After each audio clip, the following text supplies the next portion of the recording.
वो हुआ, वो हुआ।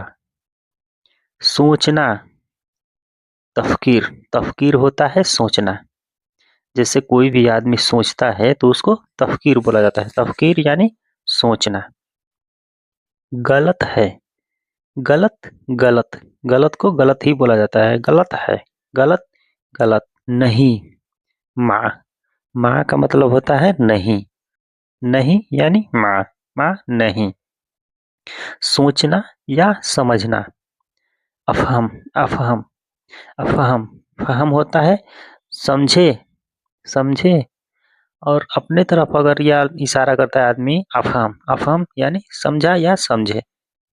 समझना या सोचना। अफ़हम। ये, हादा, ये, हादा। काम, शुगुल, काम होता है शुगुल, शुगुल यानी